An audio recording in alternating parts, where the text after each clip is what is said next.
మాదక ద్రవ్యాల వినియోగం మానవ మనుగడకు హానికరం. మాదక ద్రవ్య రహిత సమాజ నిర్మాణానికి మనమందరం నడుం బిగిద్దాం. పల్నాడు జిల్లా SP Shri B Krishnarao IPS గారి ఆదేశాల మేరకు ఈరోజు జిల్లా వ్యాప్తంగా విద్యార్థులకు మాదక ద్రవ్యాలు రవాణా వినియోగం వలన జరిగేటువంటి అనర్థాల గురించి అవగాహన కార్యక్రమం నిర్వహించడం జరిగింది. యువతలో డ్రగ్స్ వంటి వ్యసనాల నుండి సమాజాన్ని కాపాడడమే ప్రధాన ఉద్దేశమని పోలీసు అధికారులు తెలిపారు.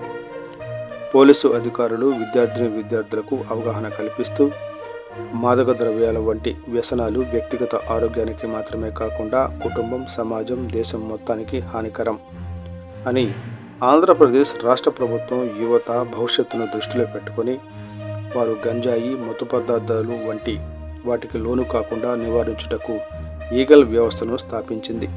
ఈ అవగాహన కార్యక్రమంలో విద్యాసంస్థలు, స్వచ్ఛంద సంస్థలను భాగస్వాములు చేసి వారి సేవలను పోలీసు శాఖ వినియోగించుకోనున్నట్లు తెలిపారు.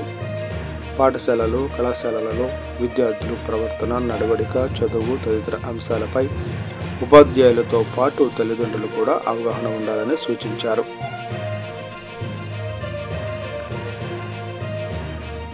ప్రస్తుత సమాజంలో యువత చాలా తేలికగా మాదక ద్రవ్యాలకు అలవాటు పడుతున్నారని, వీరిలో 15 నుంచి 30 సంవత్సరాల వయసు వారు ఎక్కువగా ఉంటున్నారని, వారు మాదక ద్రవ్యాలు, మద్యం వంటి వ్యసనాలకు అలవాటు పడి మానసిక నియంత్రణ కోల్పోయి తమ వ్యసనాలను తీర్చుకోవడానికి నేర ప్రవృత్తి వైపు మళ్ళీ నేరాలకు పాల్పడుతూ తమ భవిష్యత్తును అంధకారం చేసుకుంటున్నారని, కావున తల్లిదండ్రులు, ఉపాధ్యాయులు అట్టి వారిపై ప్రత్యేక శ్రద్ధ వహించి వారి జీవితంలో ఉన్నత శిఖరాలను అధిరోహించే విధంగా తీర్చిదిద్దేందుకు కృషి చేయాలని సూచించారు.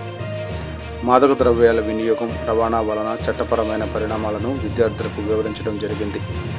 యువతలో క్రీడలు, సృజనాత్మకత కార్యకలాపాలపై ఆసక్తి పెంచుకోవాలని తెలిపారు.